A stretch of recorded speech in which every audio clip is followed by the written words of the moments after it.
मुस्लिम league काफ के अरकान Punjab assembly को वज़ीर आला पंजाब के इंतखाब में हमजा शहबाज के हक में वोट डालने की हिदायत की गई थी, लेकिन पाकिस्तान मुस्लिम लीग काफ के 10 अरकान की जानिब से चौधरी परवेज इलाही के हक में वोट डाले गए और पार्टी हेड की वाज़ेह हिदायत की खिलाफ वर्जी की वजह से दोस्त मोहम्मद मज़ारी की जानिब से पाकिस्तान मुस्लिम लीग काफ के 10 वोट्स को मुस्तरद करने का ऐलान किया गया। हमजा शहबाज एक बार फिर वज़ीर आला पंजाब मुंतखब हो चुके हैं। हमजा शहबाज को मुस्लिम लीग नवाज और इत्तेहादी जमातों के अरकान असम्बली की जानिब से इस वक्त ऐवान में मुबारकबाद भी दी जा रही है। अरकान पंजाब असम्बली इस वक्त हमजा शहबाज के इर्द गिर्द मौजूद हैं, जबकि हमजा शहबाज अभी पंजाब असम्बली के ऐवान में मौजूद हैं और हमजा शहबाज को Pakistan Muslim League Nawaz, Pakistan Peoples Party, Rah Haq party और आज़ाद उम्मीदवारों की जानिब से उन्हें मुबारकबाद दी जा रही है, जबकि पाकिस्तान तहरीक इंसाफ की जानिब से दोस्त मोहम्मद मज़ारी के इस फैसले को, इस रूलिंग को चैलेंज करने का ऐलान कर दिया गया है। हमजा शहबाज एक बार फिर अक्सरियती MPs के वोट लेकर वज़ीर आला पंजाब मुंतखब हो चुके हैं। पाकिस्तान मुस्लिम लीग नवाज और इत्तेहादी जमातों के अरकान पंजाब असम्बली की जानिब से इस वक्त हमजा शहबाज को मुबारकबाद भी दी जा रही है। जी नाज़रीन, आसिफ अली ज़रदारी का जादू काम दिखाया गया। चौधरी शुजात के लेटर पर डिप्टी स्पीकर दोस्त मोहम्मद मज़ारी ने पाकिस्तान मुस्लिम लीग काफ के 10 वोट मुस्तरद कर दिए हैं। यूँ हमजा शहबाज 179 वोट लेकर वज़ीर आला मुंतखब हो गए हैं, जबकि उनके मुकाबले में पाकिस्तान तहरीक इंसाफ के कैंडिडेट चौधरी परवेज इलाही का अपना वोट भी काउंट नहीं हो सका। अपने आप को जो उन्होंने वज़ीर आला के उम्मीदवार के तौर पर दिया, 176 वोट जो है वो पड़े हैं परवेज इलाही साहब को डिप्टी स्पीकर के इस फैसले के बाद।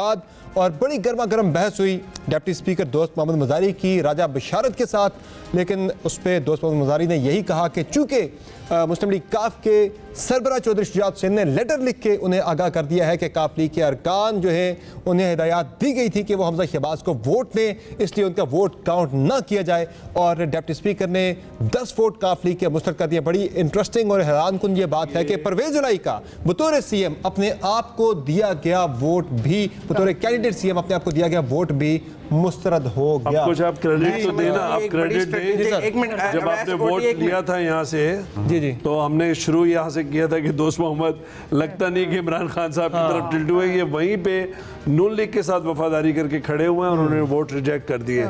आप बोले मुजम्मिल, बोले। देखिए, एक स्ट्रेटेजिक मिस्टेक थी स्पीकर को CM का कैंडिडेट बनाना। उन्होंने जो कंडक्ट प्रिजाइडिंग ऑफिसर की पोस्ट थी वो दोस्त मज़ारी को दे दी।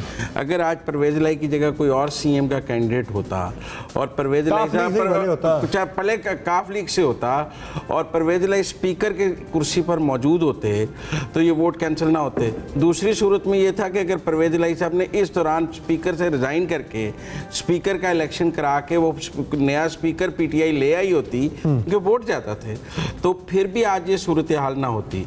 स्पीकर को चीफ मिनिस्टर का कैंडिडेट बनाकर उन्होंने डिप्टी स्पीकर को इतनी बड़ी वो स्पेस दे दी जो कि जिसकी वजह से आज मैं समझता हूं। अच्छा, मैन ऑफ द मैच कौन हुआ? महर, मैन ऑफ द मैच कौन हुआ? आसिफ अली ज़रदारी या दोस्त मोहम्मद मज़ारी? मैं तो दोस्त मोहम्मद मज़ारी। मेरा मतलब आखिर में मेरा पावर हिटिंग करके इन द एंड आके ज़रदारी साहब ने हालांकि सेंचुरी की है। विनिंग शॉट तो जिसने लगाई वही मैन ऑफ द मैच है। इनको जो शक का फायदा इमरान खान साहब देना चाह रहे थे वो बड़ा मिसप्लेस था, यानी कि वो तो आप देखें जिस तरह OT बिल्कुल सही कह रहे हैं, ये इन्होंने आज सिर्फ मुस्लिम लीग नून से वफादारी निभाई है।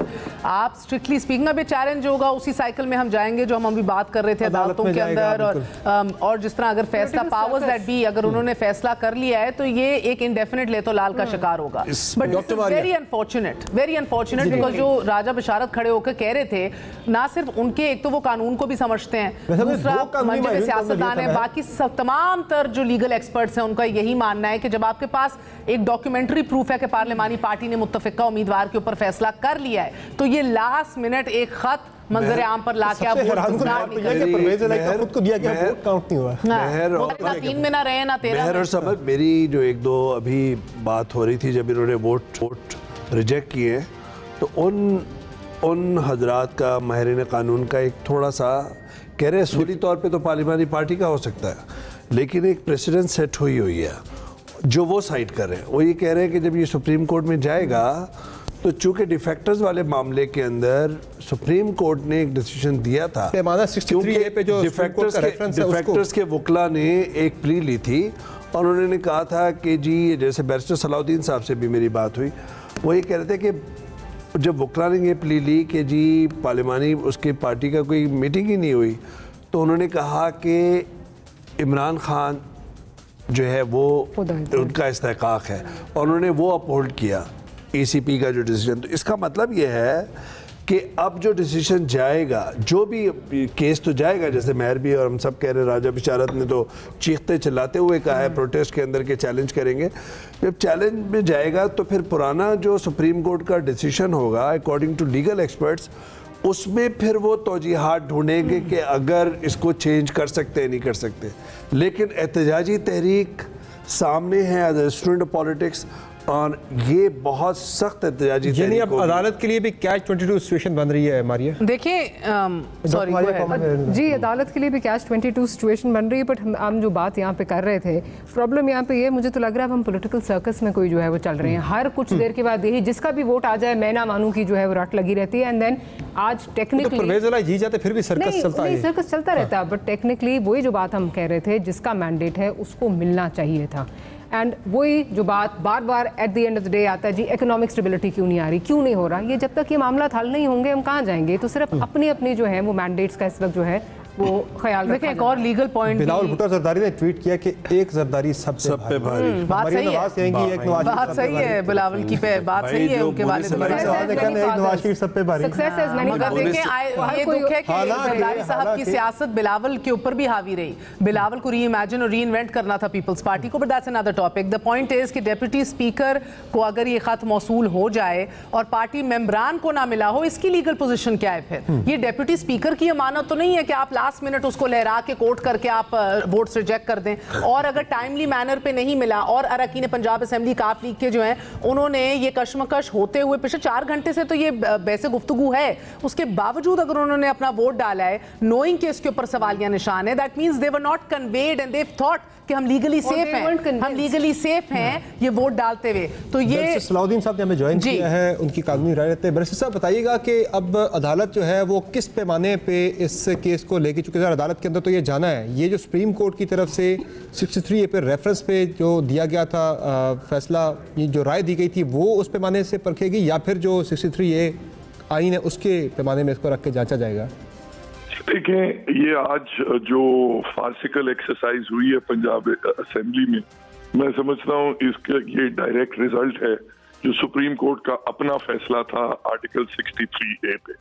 उस वक्त ये वार्निंग कोर्ट में आर्ग्यू किया गया था कि ये पार्टी हेड की डिक्टेटरशिप कायम कर देगा इस किस्म का, अगर आपने इंटरप्रिटेशन आर्टिकल 63A की ली कि पार्टी हेड की डायरेक्शन के खिलाफ वोट कास्ट नहीं किया जा सकता।